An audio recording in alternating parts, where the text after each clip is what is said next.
बिस्मिल्लाहिर्रहमानिर्रहीम नहमदुहु व नसल्ली अला रसूलिहिल करीम अम्मा बाद। मैं सबसे पहले यहाँ पर मान साहब हमारे बीच में, मौलाना कुकब साहब हमारे बीच में, हमारे हनुमान मंदिर जो कि प्राचीन मंदिर है, भारत की बहुत पुराने मंदिरों में जाना जाता है, आप उसके वहाँ के पुजारी हैं। हमारे गुरुद्वारा बंगला साहिब गुरुद्वारा के जो चेयरमैन हैं भाई परमजीत सिंह चंडोक, और हमारे कारी वलीउल्लाह साहब, और जितने भी मुअज़्ज़िज़ हज़रात मेरी यहाँ बहनें बैठी हैं, डॉक्टर्स, सभी को मैं इस्तक़बाल करता हूँ। मैं अपनी बात को यहाँ से शुरू करना चाहता हूँ कि अभी हाल ही में एक बात सामने आई जो कि मीडिया में बहुत ज़्यादा तेज़ी से फैल रही है। क्योंकि महंत जी हमारे बगल में बैठे हैं, इसलिए ये बात मुझे याद आई। अभी अखबार में आया कि मथुरा के अंदर, वहाँ पर एक मंदिर परिसर के अंदर दो मुसलमानों ने नमाज पढ़ ली थी। तो उसके विषय पे महंत जी यहाँ बैठे हैं, अभी उस पर बड़ी चर्चा हो रही है पूरे देश के अंदर। मैं एक बात बताना चाहता हूँ इस मौके पे मान साहब कि हमारे इस देश की यही एक विशेषता है, इस देश की यही विशेषता है कि यहाँ हम सब एक दूसरों को, धर्मों का आदर सम्मान करते हैं। हमारे यहाँ ये हिंदुओं का ये बड़प्पन है कि मंदिरों में जाके अगर कोई नमाज पढ़ रहा है, गुरुद्वारों में जाके कोई इबादत कर रहा है, चर्च में जाके कोई इबादत करता है, दरगाहों पर तमाम सारे मजहब के लोग वहाँ पर आते और जाते हैं। मंदिरों में हमारे यहाँ देश के अंदर सभी धर्मों के लोग आते जाते हैं। हाँ, लेकिन मैं आज ये बात महंत जी के सामने ये बता देना चाहता हूँ कि ये तीन चीजें हमारे लिए बड़ी महत्वपूर्ण है किसी भी इबादत गाह के लिए। एक तो समय का, दूसरा जगह का, और तीसरा नियम का। हर जगह का अपना एक नियम होता है, प्रोटोकॉल होता है। अब बगैर इजाजत के अगर आप वहां पर इबादत करते हैं तो मुनासिब नहीं है। अगर आपने इजाजत ली है, महंत जी ने मंदिर में इजाजत दी है उनको नमाज पढ़ने के लिए, बहुत अच्छी बात है।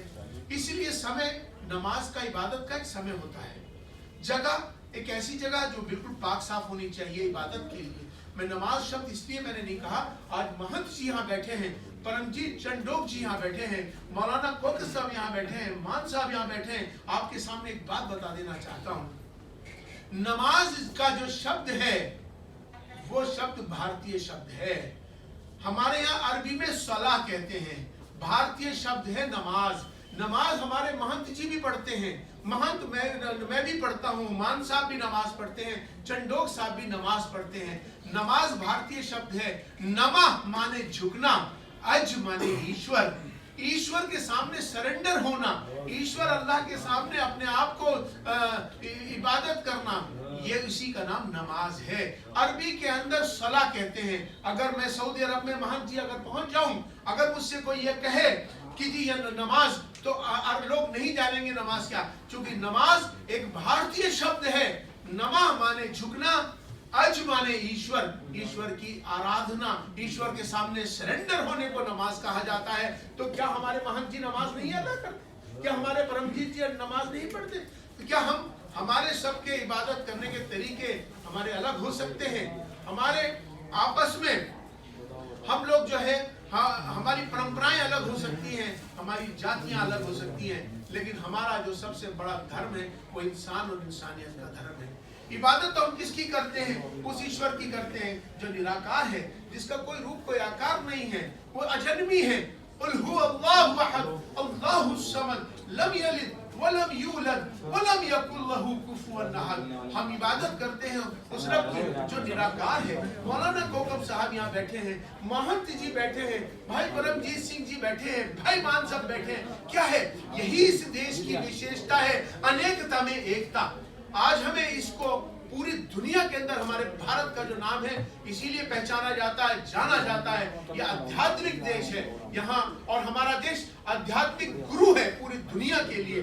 तो इसलिए मैं आज इस मौके पर यही कहना चाहता हूँ कि हमें आपस में लड़ना नहीं है, झगड़ना नहीं है। अगर किसी को इबादत करनी है तो पहले इजाजत ले किसी से। अगर बगैर इजाजत के, चूंकि हर मंदिर का, मस्जिद का, गुरुद्वारे का एक नियम होता है, अगर हम नियम के साथ करेंगे तो, लेकिन इस पर सियासत नहीं होनी चाहिए।